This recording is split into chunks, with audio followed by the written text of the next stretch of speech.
Have you ever wondered what gives certain leaders the power to completely change the world? I mean, really change it.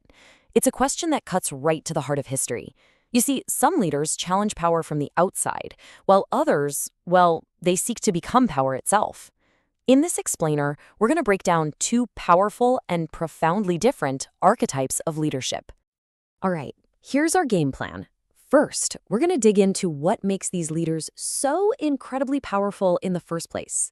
Then, we'll explore the idea of the prophetic voice, and right after that, we'll contrast it with a totalitarian machine. Now, this is where it gets really interesting.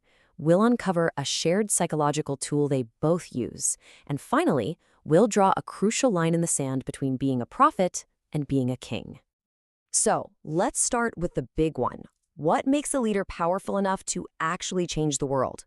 This is the question that's going to guide our whole discussion. And it's not just about having charisma or giving a great speech. No, it's about the mechanics of how these figures relate to power, to ideology, and ultimately to all of us. Let's dive in by looking at our first archetype, the leader who challenges power from the outside. Okay, so our first archetype is the prophetic leader. And when we say prophet, we're not talking about some fortune teller with a crystal ball.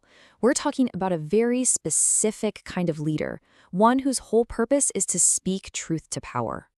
The theologian Walter Brueggemann defined the prophetic task perfectly. It's all about creating an alternative vision of the world.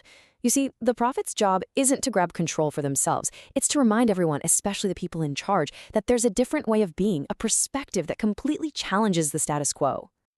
The classic example here, of course, is Moses confronting the Pharaoh. Think about it. His authority didn't come from having a bigger army or a political title. It came from a transcendent source, a higher law that stood above even the most powerful king on earth. His goal wasn't to become the new Pharaoh, it was to liberate his people from a brutal, tyrannical system. He was there to hold earthly power accountable to a divine standard. This quote from S.D. McBride really nails it. The idea is that the prophet is a conduit, not the source of the power. Their authority isn't their own, it's transcendent.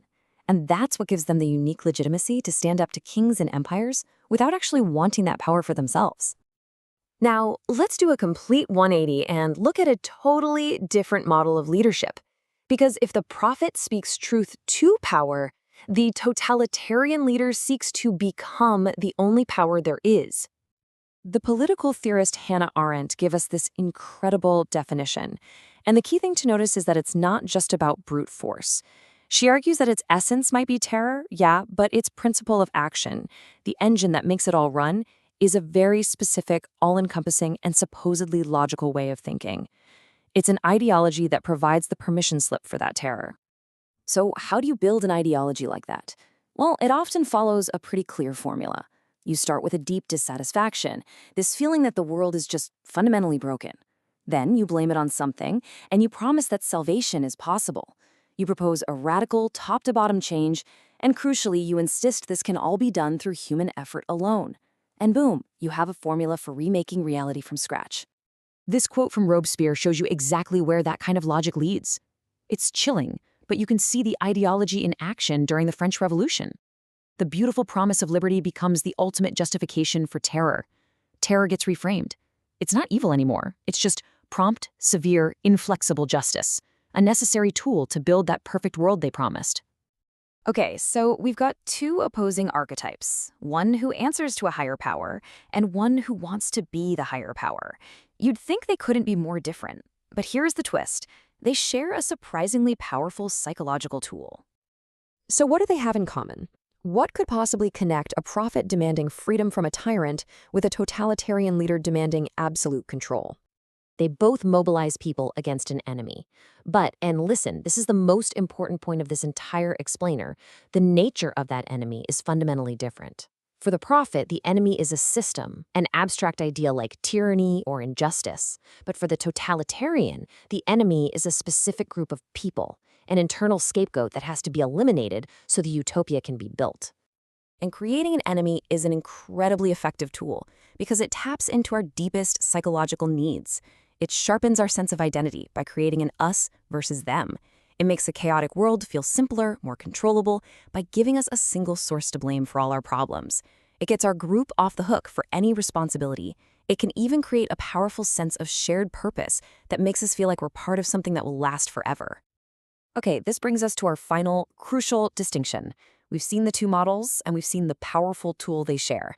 Now let's bring it all home and crystallize the fundamental difference between them.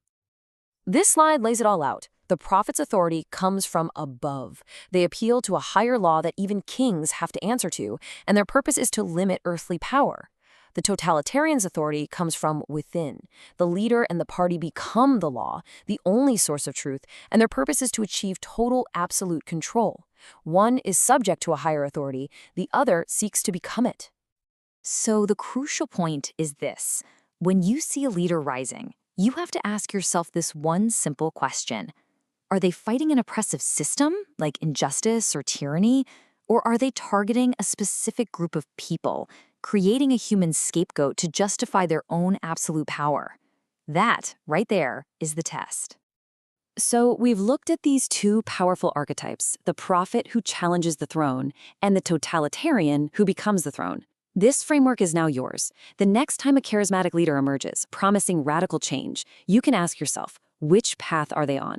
The answer almost always lies in who or what they tell you is the enemy.